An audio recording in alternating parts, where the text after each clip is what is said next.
Assalamualaikum warahmatullahi wabarakatuh. Waalaikumsalam warahmatullahi wabarakatuh. Mohon izin ini Pak Kusaini, saya mengganggu waktunya. Jadi di sini saya ingin meminta pendapatnya jenengan tentang solusi apa yang tepat untuk permasalahan-permasalahan yang saya temukan gitu Pak dalam pembelajaran. Oh iya, silakan. Tapi sebelumnya saya akan membacakan sedikit kurikulum vitae-nya jenengan Pak. Eh, Monggo, monggo. Nama Kusaini, SPD, MED, PhD. Entah membacanya bagaimana Pak, mohon maaf kalau salah dalam penyebutan gelarnya. Udah bener itu. Terus tempat tanggal lahir Pasuruan 15 September 1985. Pendidikan terakhir S3, PhD di Education di University of Adelaide, Australia nggih Pak. Betul. Oke, instansinya di Departemen Fisika Universitas Negeri Malang. Begini Pak, saya mulai saja, saya share screen, barangkali jenengan bisa melihat bagaimana permasalahan-permasalahan yang saya temukan ya Pak ya. Monggo, monggo, silakan. Ini Pak. Jadi eksplorasi alternatif solusi untuk masalah yang pertama, Pak. Saya menemukan rendahnya hasil belajar siswa materi listrik dinamis di kelas 9I MTSN 9 Kediri. Itu akar penyebab masalahnya adalah model pembelajaran yang digunakan guru belum sesuai dengan karakteristik materi listrik dinamis. Jadi kami biasanya itu memakai apa Pak namanya? Pembelajaran ceramah bervariasi gitu, Pak. Dan penugasan biasanya gitu. Jadi setelah kami menjelaskan materi, dikasih tugas, dinilai, selesai. Tidak ada tindak lanjut dan bagaimananya, Pak. Jadi rencananya saya akan menggunakan model pembelajaran problem based learning. Kira-kira menurut jenengan bagaimana, Pak? Atas apa masalah saya dan akar penyebab masalah saya serta solusi yang rencananya akan saya selesaikan. Bagaimana, Pak? Jadi memang apa ya? Sebelum kita menyelesaikan masalah kan kita harus tahu masalahnya dulu. Terus kemudian akar penyebab masalahnya. Karena istilahnya kalau kita tahu ada rumah bocor, kita harus tahu bocor sebelah mana, harus tahu penyebab bocornya sebelah mana, itu kan gitu baru kita bisa menentukan bagaimana cara mengatasi kebocoran tersebut gitu ya. Oke. Kalau masalah penggunaan PBL itu karena PBL sebenarnya itu levelnya lebih tinggi daripada inquiry dan discovery learning. Jadi istilahnya PBL itu termasuk kelas tinggi lah ya, yang diharapkan selama ini. Sebelum memilih PBL itu dipastikan dulu siswanya sudah siap belum dengan model PBL. Kemudian apakah kita merasa siap secara fasilitas juga apakah sudah siap mengharap PBL. Jadi sebelum memutuskan itu kita harus melihat kondisi sekolah dulu. Kalau memang dirasa siap, model apapun sebenarnya bisa. Jadi harus cocok antara apa ya solusi yang akan kita sodorkan dengan kondisi siswanya, dengan kondisi sekolahnya, dengan kondisi orang tuanya misalkan. Itu harus siap semua. Kalau tidak, itu pasti apa ya mesti ada hambatan-hambatan di dalamnya. Jadi itu yang perlu diperhatikan. Iya, Pak. Terus kira-kira solusi apa yang dianggap tepat untuk mengatasi rendahnya hasil belajar siswa materi listrik dinamis ini, Pak? Itu tinggal dilihat kondisi apa sumber daya yang ada di sekolah Bu Budiarti. Kira-kira siswanya selama ini kalau misalkan diterapkan PBL siap belum? Jadi sebenarnya model pembelajaran apapun selama itu siap cocok dengan siswanya nggak begitu masalah ya. Yang penting kalau misalkan PBL berarti harus disediakan permasalahan yang cocok buat siswa dan sesuai dengan kehidupan mereka sehari-hari. Jadi kalau misalkan mereka ya udahlah saya terapkan BBL, berarti siswa dicek dulu sebelum menerapkan model ini, disiapkan dulu sebelum diterapkan di materi ini, berarti dicoba diantar dulu ya. Terus kita tahu potensi mereka ke arah mana, baru oh iya berarti siswa di sini kemampuan BBL tingkat berapa. Jadi dicocokkan begitu. Terus kemudian masalahnya karena ini PBL berarti problem based learning, berarti kita harus menyiapkan permasalahan yang cocok dengan kehidupan mereka sehari-hari. Misalkan mereka itu listriknya pakai apa? Misalkan listriknya rata-rata pasca bayar, berarti kita jangan memberi contoh prabayar. Terus kalau misalkan mereka itu listrik dinamisnya itu misalkan mereka ya pakai apa? Misalkan mereka biasa pakai sepeda yang ada dinamonya, Ya. boleh kita buat contoh itu ya. Jadi Pakai maksudnya senter PBL begitu itu nggak memang apa-apa, Pak ya? Senter nggak apa-apa. Yang apa? penting yang penting cocok dengan kehidupan mereka sehari-hari gitu. Iya. Ya, saya kira itu. Jadi pakai alat-alat sederhana saja itu nggak apa-apa, Pak ya, untuk menarik ke permasalahan itu ya, Pak. Betul. Jadi kita sebelum menerapkan itu kita harus mengetahui kondisi siswanya dulu, terus harus cocok dengan kehidupan mereka. Jadi masalahnya harus cocok dengan apa yang ditemui mereka sehari-hari. Kalau itu tidak ditemukan, nah ini yang akan menjadi apa ya tantangan ketika aplikasi nanti. Kita membuat contoh masalah, tapi mereka, oh saya nggak pernah nemu ibu. Wah ini kita dorongnya agak lumayan lama itu untuk menarik mereka ke arah masalah kita ya. Nah, jadi itu. Jadi yang pertama dipastikan siswanya aktif.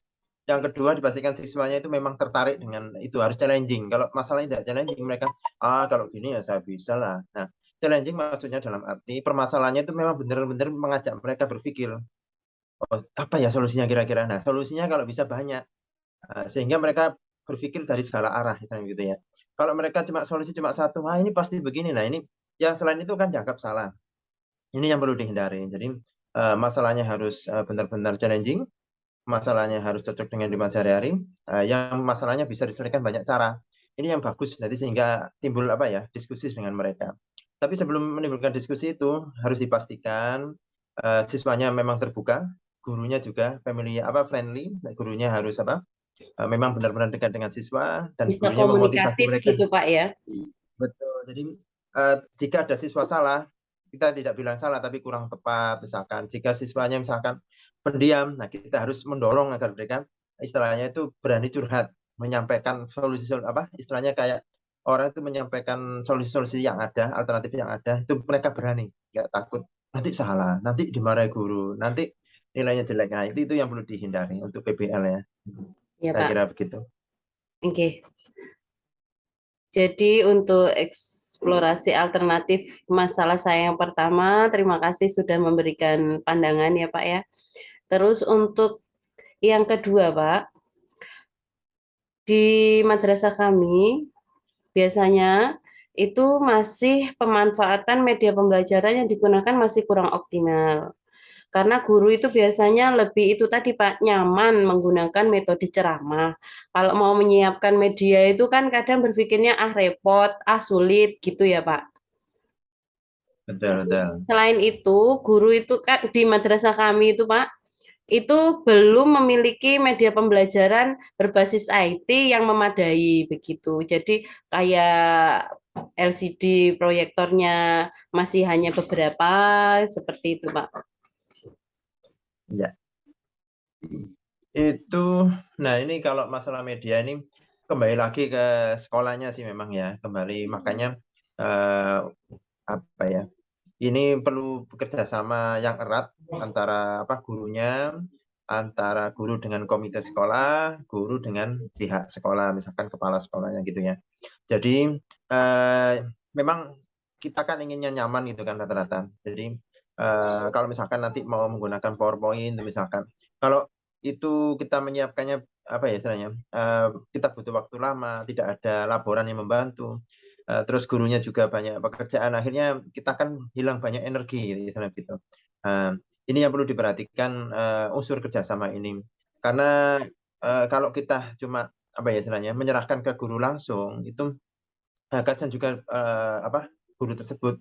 Oleh karena itu ini diperlukan kolaborasi yang baik antara orang tua siswa dengan pihak sekolah, dengan komite sekolah, dengan gurunya, itu bagaimana mengatur supaya kegiatan pembelajaran bisa menarik untuk siswa.